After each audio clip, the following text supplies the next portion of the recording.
Hello and welcome to the channel. In this video, we are going to discuss the important aspects of the editorial of the Hindu newspaper. Initially, I'll be discussing the international affair articles, and the language of discussion will be very simple. I'll also be explaining some of the tough words so that you can understand it very easily.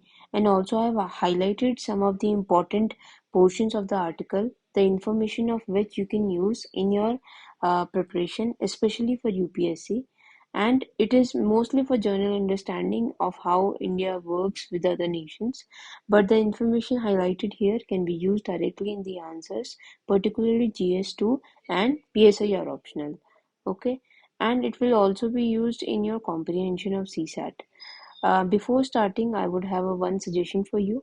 After listening to the discussions, for which you can adjust the speed according to your own need, please go through the article once again, and I have shared the link of my Telegram channel where I have shared the PDF. You can go there and read the article, okay, so that the information will stick with you, okay. And the other request from my side would be please like and subscribe the channel so that I would be encouraged to make more effort and make more such videos. So let's begin. So this article talks about Indus Water Treaty. Now, this is a very old treaty. It has been used several times. A few years back, also, there was a dispute. And since India does not have a very good relationship with Pakistan, this frequently comes into the news because it is very much disputed. And time and again, both the country raises issue of the use of the Indus water. Okay, so again, there have been some disputes. Pakistan has reached the International Arbitration Tribunal, and it has favored Pakistan. So again, it is in use. We have to understand the relevance of Indus Water Treaty and how it has been of use to India and what further we need to do. Okay. So when we read this article, it is a well-written article, and although some of the language is very technical, in this much depth we don't need to understand. We can use the basic information given, and we can use it to enrich, our content. So when we see here, he has said that it is the um Indus Water Treaty regulates the two riparian states. First of all, riparian means situated beside the river. Okay, so whenever a land state is situated near the river, it is known as riparian state. So it is a treaty which governs the flow of water of Indus water and its tributaries for both India and Pakistan. Okay, this is first point. Then the author says that it is the example of cooperation between the two unfriendly neighbors. Now this is very important, and this treaty has stand still even after a lot of disputes and even wars between India and Pakistan. We see it was brokered by World Bank in 1960. From 1960 onwards till now, we have had many disputes across the border in both the countries, and we even had war with each other three times, but still we honored the agreement, the treaty. Okay, so this is a long standing, and it shows the cooperation between unfriendly neighbors. It has survived several wars and bitter relationship, and although there are certain disputes and claims from both the sides, especially about the run of the river hydroelectric projects. So there is some deficiency, there is some gap in the understanding of both the countries that how the water can be used, but because of the water use there is now disputes between both the country. So, Pakistan has initiated an arbitration at Hague-based Permanent Court of Arbitration, and it has challenged the two run of the river project. And now, what is run of the river project? It is basically when a hydroelectric project is built. There are two types: one in which dam is built, and second on which the hydroelectric power project is built on a river which is flowing. Okay, the dam is not constructed there where water can be stored. So the two hydroelectric projects are highlighted by Pakistan. First is Ganga on Jhelum River, and the second is Ratel project on Chenab. Okay, So both this Jhelum and Chenab are supposed to be the riparian states for which the flow of water should go towards Pakistan.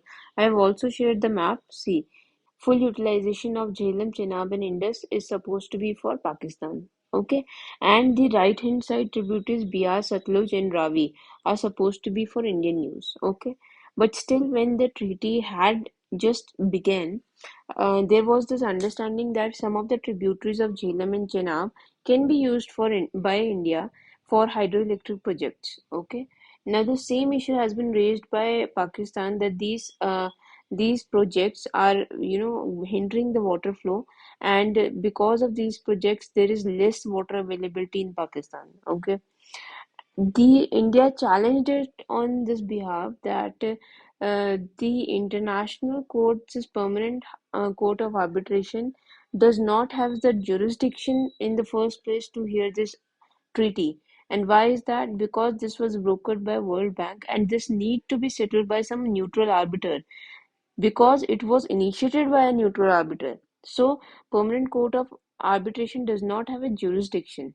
But on July 6, 2023, the court has set aside the arguments by India and it has unanimously decided that it have that jurisdiction, and it has stated that its decision will be binding on both the parties. Okay, although the decision is not out yet, but whenever it will come, it will be binding on both the parties.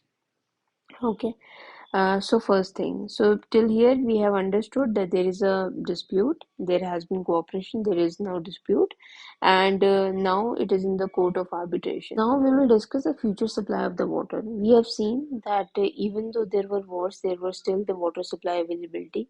But now, since the disputes between the both the countries are such that we have not had any bilateral relationship in quite some time, and there is no communication from both the sides. So, going to a judicial authority is a logical step, one. And the second is that, but the judicial recourse, whatever judiciary decide, is not going to address the industrial needs of both the countries. Okay, so where from the extra need of the water will come? Okay, so the author here is suggesting that it needs to incorporate mechanism that allow flexibility to change the quantity of water available for allocation among the parties. Now this you can use in your when we say what we say way forward in the answers. There you can use this information. Okay, what needs to be done? There needs to be a flexible mechanism which will allow the flow of the water depending on the need. And the second, we need to take into consideration the climate change impact. Okay, because due to climate change there has been a scarcity of rainfall or too much of rainfall, because of which lot of water is available, flooding may happen. So these all things were not taken into account when this treaty was made initially, and now because of the changing scenarios these all things need to be factored in. Okay, here, the some technicalities is given by the author that under the patronizing logic in the Indus Water Treaty, envisaging a vesting of proprietary rights in Eastern River. Now, what are proprietary rights? Ownership rights. Ownership rights. So they are saying कि we envisaged a vesting of ownership rights in Eastern rivers, Satluj, Ravi, and Bias to India. Okay, and the proprietary rights of western rivers Indus, Jhelum, Chenab to Pakistan. Now, this Article 2 and 3 you may remember, but you may not. It is not very important. Just you need to remember right and left side of the river. Okay. Now, the author is saying that Indus Waters Treaty this required both the sides to honor each other's commitment and not to restrict the water to the other side. Okay, Pakistan cannot restrict water to India, and India cannot restrict to Pakistan. Although India is situated topographically on the higher latitude, and the water flow is towards the Pakistan, and so there is that dispute always from the Pakistani side that we have used some methods to stop the flow of the water, but it was obligatory on both the parties not to do so. India, on the other hand, were given some exceptions to use some of the tributaries of Jhelum and Chenab to, develop hydroelectric projects. Okay. Although the hydroelectric projects were allowed, but there were certain criteria that it cannot be of a big scale and it can be used only for small scale and for public purposes. Okay, that is there. Now, principle of water course. Now, this is a bit different from what we have discussed right now. Right now, we have discussed the features of Indus Water Treaty, that when it started, what are the contentions right now, what is the present status in the court, and what needs to be done. Okay, and what was initial criteria. This is what we have discussed. Now the author is diverting towards what is the ideal situation, what should have been happening, and what is the principles of a water course. Okay, so this is, in the first three lines are very important. He has said the partitioning of the rivers goes against the logic of treating the entire river basin as one unit, which is needed to build the resource capacity. Now you are saying that this is a river and we have divided into two parts.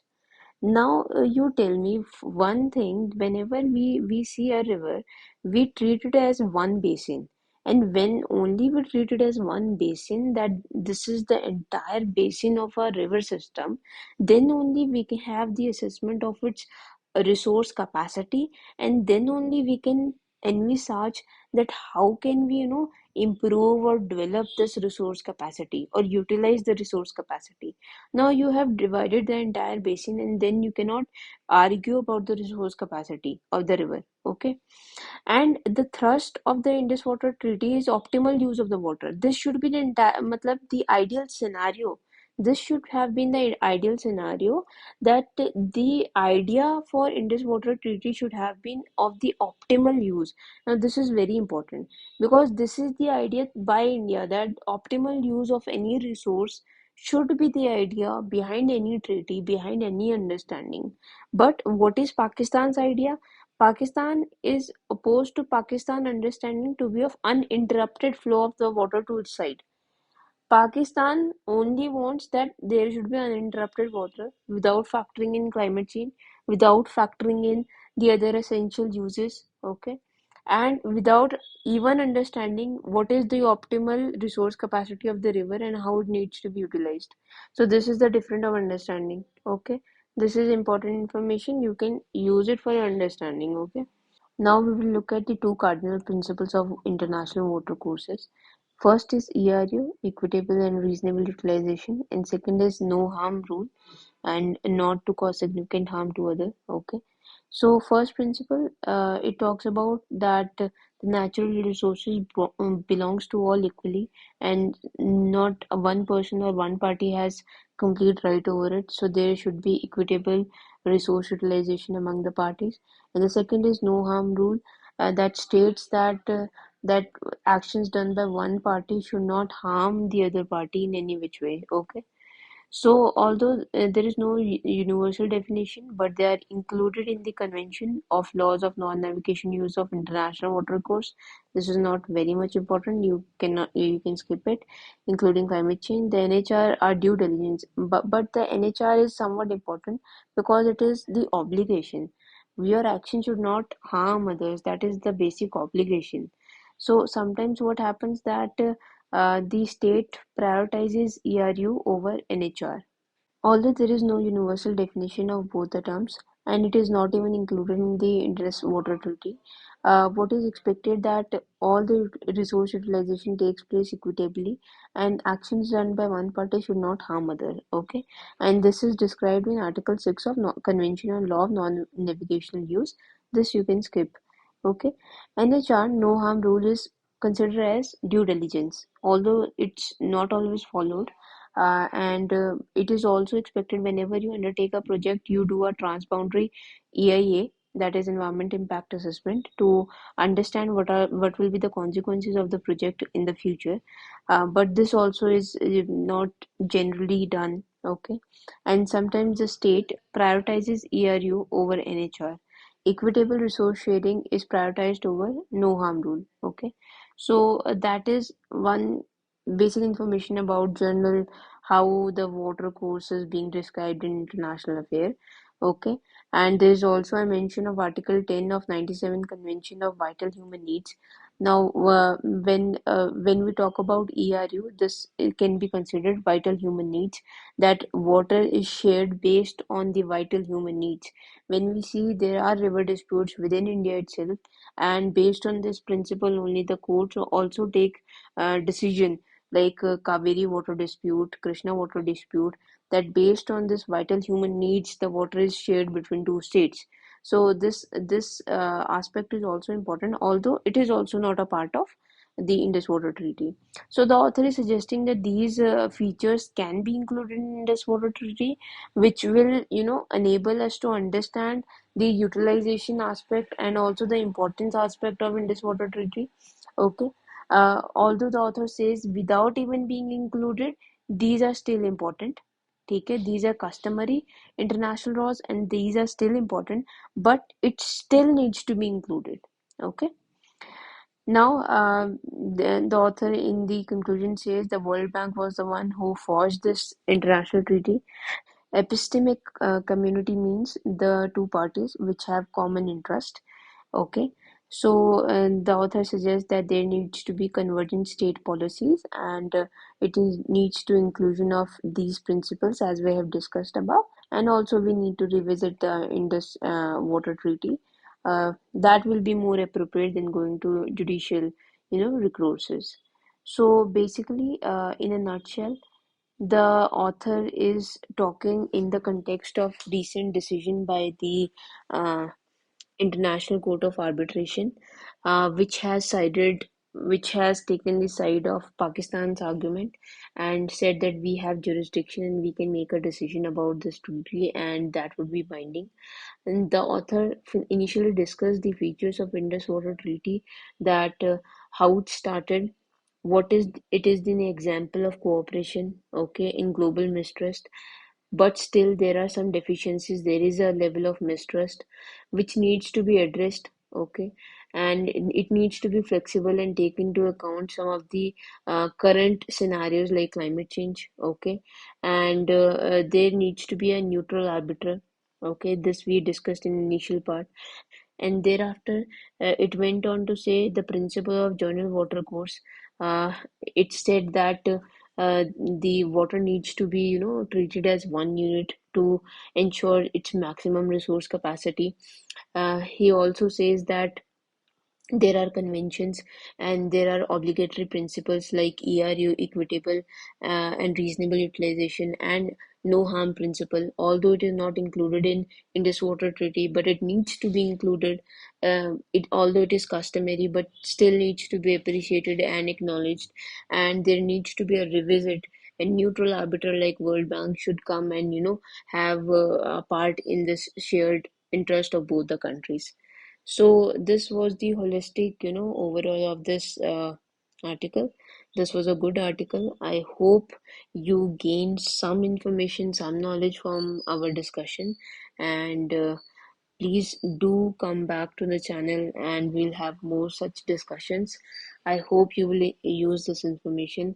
Thank you so much for being so patient.